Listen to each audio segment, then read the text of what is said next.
क्या इस बात पर यकीन किया जा सकता है कि श्रीमती इंदिरा गांधी जिस शख्स को अपना तीसरा बेटा मानती थी और जो मध्य प्रदेश कांग्रेस का सबसे बड़ा चेहरा था और पिछले विधानसभा चुनाव में मुख्यमंत्री पद का उम्मीदवार, जी हां, कमलनाथ, क्या वे भाजपा में शामिल होने जा रहे हैं? नमस्कार, सहज सियासत में आपका स्वागत है। मैं हूं वेद मिश्रा। आज हम बात कर रहे हैं उन अफवाहों की या फिर कहें कि उन जानकारियों की जिसमें कहा जा रहा है कि कमलनाथ कभी भी भारतीय जनता पार्टी का दामन थाम सकते हैं। और यह बात यूं ही नहीं कही जा रही, इसके पीछे बहुत सारे सूत्र हैं और बहुत सारे दांव पेच चले जा रहे हैं जिनके आधार पर यह कहा जा रहा है कि कमलनाथ कभी भी बीजेपी में शामिल हो सकते हैं। कमलनाथ कांग्रेस नेतृत्व से बेहद नाराज हैं और इसकी शुरुआत हुई थी पिछले विधानसभा चुनाव के प्रचार के समय में, जब सुरजेवाला मध्य प्रदेश पहुंचे थे और कमलनाथ से मिले थे। किसी बात पर दोनों में बहस हो गई और कमलनाथ ने सुरजेवाला को अपने घर से या जहां भी वे बातचीत कर रहे थे वहां से निकल जाने को कहा।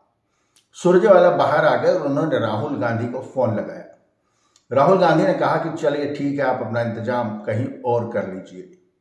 उस समय कमलनाथ को यह उम्मीद थी कि राहुल गांधी उन्हें फोन करेंगे और दोनों के बीच सुलह कराने का प्रयास करेंगे, लेकिन राहुल गांधी ने ऐसा कुछ भी नहीं किया। ये बात कमलनाथ को बेहद नागवार गुजरी। एक और बात शायद जिसने कमलनाथ का दिल तोड़ दिया वो ये थी कि पिछले विधानसभा चुनाव में कांग्रेस की बड़ी भारी पराजय के बाद राहुल गांधी ने उनसे बात तक करना बंद कर दिया, मानो पराजय का ठीकरा पूरा उन्हीं पर डाला जा रहा हो। ये बात कमलनाथ को बेहद नागवार गुजरी। सूत्र बताते हैं कि कमलनाथ के भाजपा में जाने की तैयारियां काफी पहले से शुरू हो गई है और वो सिर्फ अकेले नहीं जा रहे।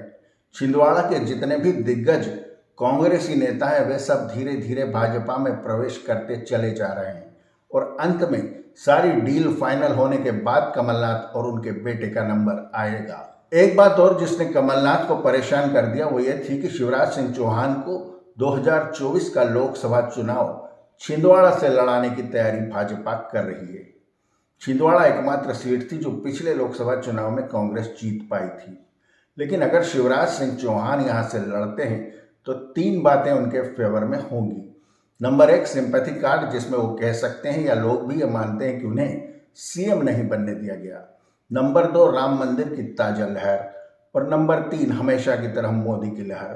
क्या ये तीनों मिलकर नकुल नाथ को छिंदवाड़ा की सीट जीतने देती? ये बात कमलनाथ को परेशान कर रही है। आखिर कमलनाथ भाजपा से क्या चाहते हैं या उनके बीच क्या डील होने वाली है जो कमलनाथ को मंजूर होगी?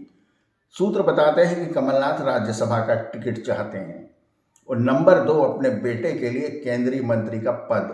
यानी कि कमलनाथ भी यह मानकर चल रहे हैं कि 2024 का इलेक्शन भारतीय जनता पार्टी जीत चुकी है।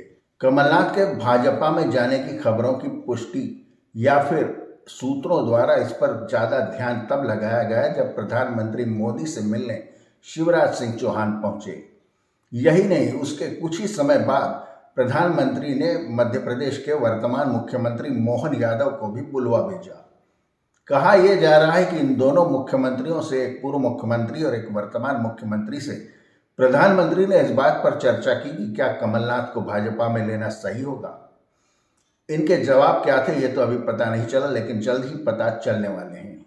निश्चित रूप से कमलनाथ के भाजपा में आने से भाजपा को भारी फायदा होगा। सबसे बड़ा फायदा परसेप्शन की राजनीति का होगा, यानी कि अगर कोई इतना बड़ा दिग्गज नेता भाजपा में चला जाता है तो कांग्रेस कार्यकर्ताओं का मनोबल बेहद कमजोर हो सकता है नहीं बल्कि हो ही जाएगा। इस परसेप्शन के अलावा भी कांग्रेस के दिग्गज नेता कमलनाथ के भाजपा में आने से भाजपा को जबरदस्त फायदा होने वाला है, उनके अनुभव का और छिंदवाड़ा में उनकी पकड़ का। तो क्या ये मानकर चला जाए कि कमलनाथ भाजपा में शामिल होने जा रहे हैं? इस बात पर मोहर लगने में अभी फिलहाल थोड़ा देर है, लेकिन इस बात की संभावनाएं बेहद बन चुकी हैं। लेकिन राजनीति संभावना का खेल है, यहाँ पर कब क्या हो जाए कहा नहीं जा सकता। सहज सियासत में आज इतना ही। अगली बार किसी नए मुद्दे पर बात करेंगे। वीडियो देखने का शुक्रिया। चैनल को सब्सक्राइब करें और बेल आइकन के बटन को दबाएं ताकि जब नया वीडियो अपलोड हो तो उसकी सूचना आपको तुरंत मिल जाए। धन्यवाद, थैंक यू, नमस्ते।